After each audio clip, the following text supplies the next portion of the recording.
Okay, so we have completed exercise 1.1. अभी हम start करेंगे अगला theory point, arc length and area of sector. तो इस पार्ट में हम खाली इन दोनों का प्रूफ ही डिस्कस करेंगे कि ये दोनों फॉर्मूले जो है, arc length, length of arc का फॉर्मूला और एरिया ऑफ सेक्टर का फॉर्मूला कैसे आया, इन दोनों के हम प्रूफ्स डिस्कस करेंगे। तो इसमें जो पहला पार्ट है,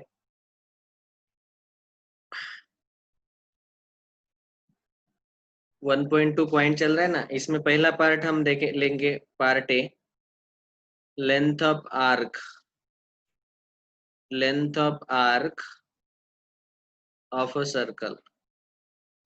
ठीक है, आर्क का लेंथ। तो इसका पहले हम प्रूफ देखने वाले हैं, अच्छे से सुनो। ये प्रूफ समझ में आया तो आपको फॉर्मूला याद रहेगा। बहुत आसान फॉर्मूला है और प्रूफ भी बहुत आसान है। ये प्रूफ आपको कोई पूछेगा नहीं एग्जाम में, लेकिन क्योंकि हम एंट्रेंस एग्जाम के लिए भी प्रिपरेशन कर रहे, तो हमें आना चाहिए, इसलिए मैं ये डिस्कस कर रहा हूँ। समझो फॉर एग्जाम्पल एक सर्कल है, सर्कल का सेंटर ओ है, और ये जो ए बी है, A B is arc of the circle. Arc पता है ना, part of the circle is called as arc. तो ये आर्क ए बी है, A R C, arc, arc A B. Arc A B subtends an angle theta at the centre. Centre पे जो arc A B के कारण बना हुआ angle है वो है theta. Okay, arc A B का जो लेंथ है वो हम लेंगे यस, लेंथ ऑफ आर्क लेंगे यस, और इस सर्कल का रेडियस लेंगे आर, स्मॉल आर। ठीक है, अभी एक चीज आप ऑब्जर्व कर सकते हैं कि ये हमने ऑलरेडी एक बार डिस्कस भी किया है। सेंट्रल एंगल मतलब angle A O B, arc ने बनाया हुआ सेंटर पे जो एंगल है उसको बोला जाता है सेंट्रल एंगल। इस सिंबल का मतलब है is directly proportional to length of arc. क्यों ऐसा? लेंथ ऑफ आर्क को डायरेक्टली प्रोपोर्शनल क्यों है? देखो आप, सेंट्रल एंगल आप जितना बढ़ाएंगे उतना आर्क का लेंथ भी बढ़ेगा। समझ में आ रहा है? सेंट्रल एंगल यहाँ पे ए ओ बी है, तो आर्क का लेंथ ए बी है। अगर मैंने सेंट्रल एंगल बढ़ाया तो आर्क का लेंथ जो है वो भी बढ़ेगा। समझ में आ रहा है? तो ये जो एंगल है वो जितना बढ़ा है, समझो मैंने इसको बढ़ाया ऐसे, तो ये भी आर्क का लेंथ भी बढ़ेगा, यहाँ तक आएगा। So we can say central angle is directly proportional to the length of arc. यहाँ पे फिलहाल हम बोल सकते हैं कि measure of angle A O B is directly proportional, measure of angle A O B जो है is directly proportional to the length of arc A B. Arc A B का लेंथ इसको डायरेक्टली प्रोपोर्शनल है। Okay, अभी यहाँ पे measure of angle A O B जो है वो है, हमने लिया है थीटा। तो theta is directly proportional to the length of arc A B. Arc A B का लेंथ है कैपिटल यस, हमने वो लिया है कैपिटल यस। ओके, यहाँ हम लिख सकते हैं theta is equal to K into S, where K is called as constant of proportionality, constant of proportionality. इतना समझा सब लोगों को? इसको बोलो हम, इसको बोलेंगे हम इक्वेशन नंबर 1। अभी देखो, जैसे हमने थीटा बढ़ाया वैसे आर्क का लेंथ बढ़ गया। अगर मैंने थीटा पूरा का पूरा 360 डिग्री लिया, और 360 डिग्री को रेडियन में हम लिख सकते हैं 2 पाई रेडियन। तो अगर मैंने थीटा जो है मैं रेडियन में लेता हूँ, 2 पाई रेडियन लिया, तो आर्क का लेंथ उस वक्त क्या होगा? आर्क का लेंथ जो होगा वो पूरा सरकमफरेंस होगा।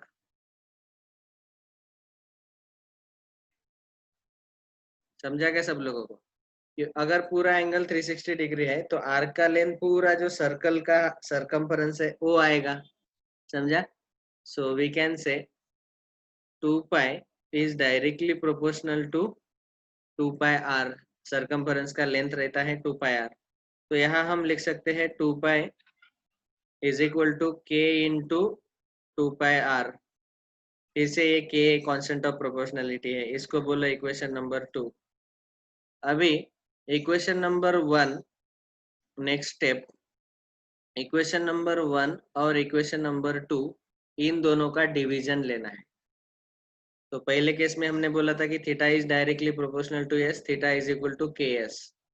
सो यहाँ लेफ्ट हैंड साइड का डिवीजन लेफ्ट हैंड साइड के साथ, so theta upon 2 pi is equal to K into S upon K into 2 pi R. के कैंसिल होगा और यहाँ दोनों साइड 2 पाई भी कैंसिल होगा। सो यहाँ से यहाँ जो आर है बचा है, यस बचा है और थीटा बचा है। तो यहाँ आपको मिला theta is equal to S upon R. हमें एक्चुअली हमने यहाँ पे 3 चीजें ली है, लेंथ ऑफ आर के भी यस लिया, रेडियस आर लिया और सेंट्रल एंगल थीटा लिया। हमें फॉर्मूला चाहिए length of arc of circle. Length of arc of circle हम कैपिटल एस से डिनोट करते हैं, तो कैपिटल एस का फॉर्मूला चाहिए। तो देयरफॉर हम बोलेंगे capital S is equal to R को यहाँ शिफ्ट कर दो, तो मिलेगा आर इंटू थीटा। यही फॉर्मूला है। समझा सब लोगों को? बहुत आसान है। तो देखो theta is directly proportional to the arc length और 2 पाई लिया, पूरा एंगल 360 डिग्री है, तो it will be directly proportional to the circumference. So इन दोनों का डिवीजन ले लो, theta upon 2 pi is equal to S upon 2 pi R. के cancel, 2 pi cancel, S is equal to are into theta. ये है हमारा पहला formula, length of arc of the circle. दूसरा फॉर्मूला हमें डिस्कस करना है area of sector of a circle.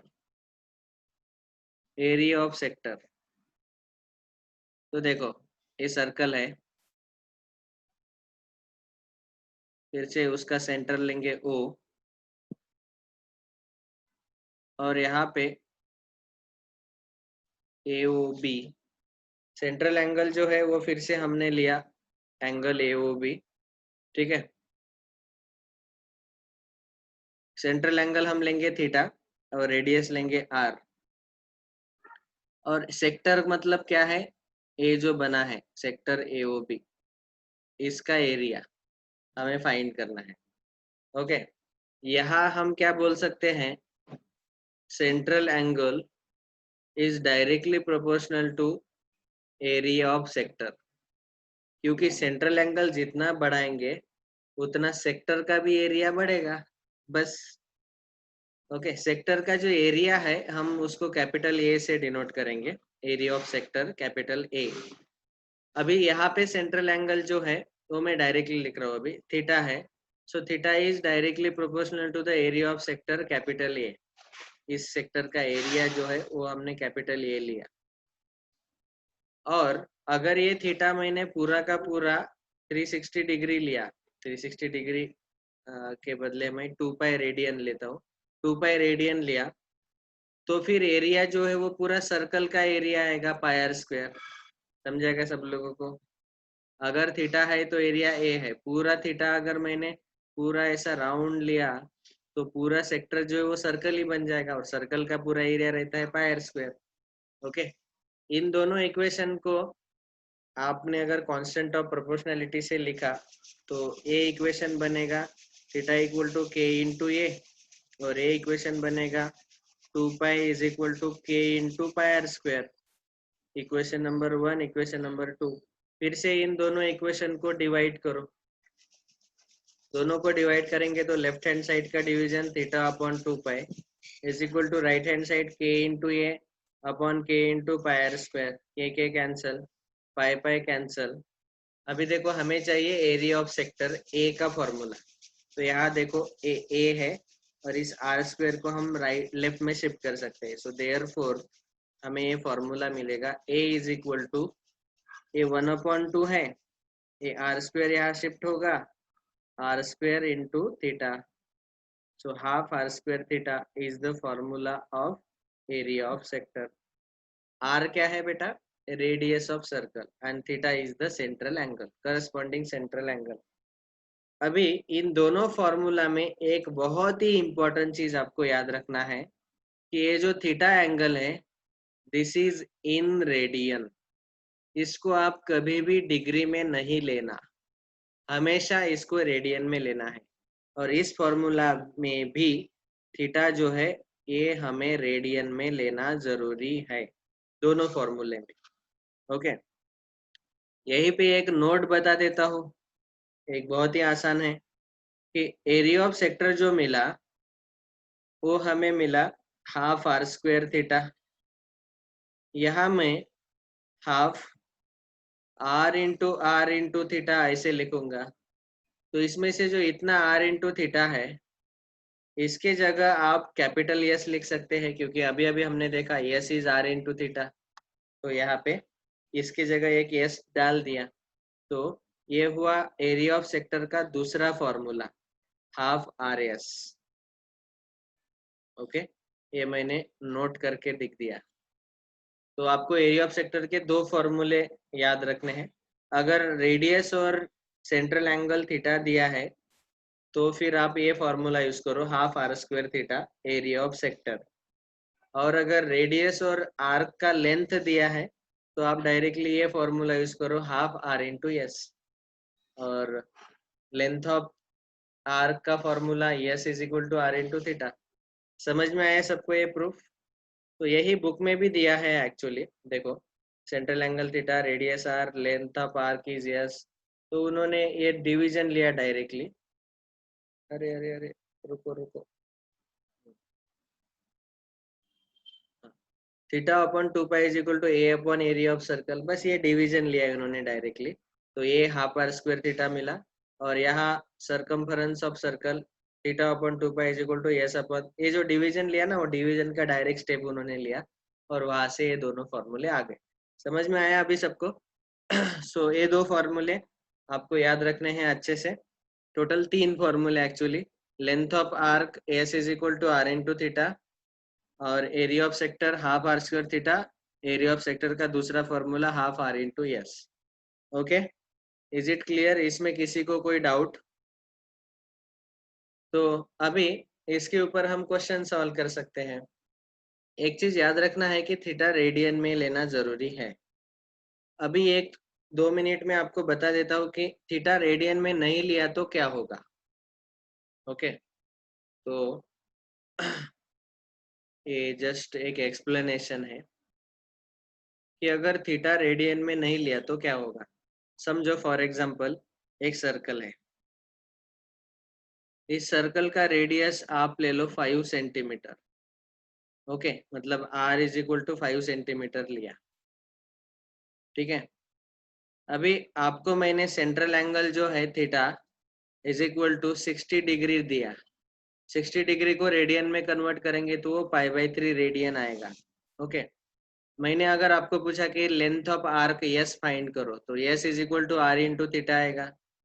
हमारा फॉर्मूला r इंटू थीटा है, तो r का वैल्यू 5 इंटू थीटा का वैल्यू मुझे π/3 लेना पड़ेगा। समझा? तो 5 π/3। अभी देखो पाई का वैल्यू लगभग 3.14 है, तो ये लगभग 1 पॉइंट, दोनों का डिवीजन उसको 3 से डिवाइड किया तो 1 पॉइंट समथिंग आएगा। और 5 इंटू 1 पॉइंट समथिंग मतलब 5 पॉइंट समथिंग ये आंसर आएगा। हमें एक्चुअली पॉइंट में नहीं चाहिए, लेकिन मैं फिर भी बोल रहा हूँ 5 पॉइंट समथिंग ये आर्क का लेंथ आएगा। ओके, तो यही आंसर होगा हमारा actually, S is equal to 5 π/3 centimetre. ये करेक्ट है।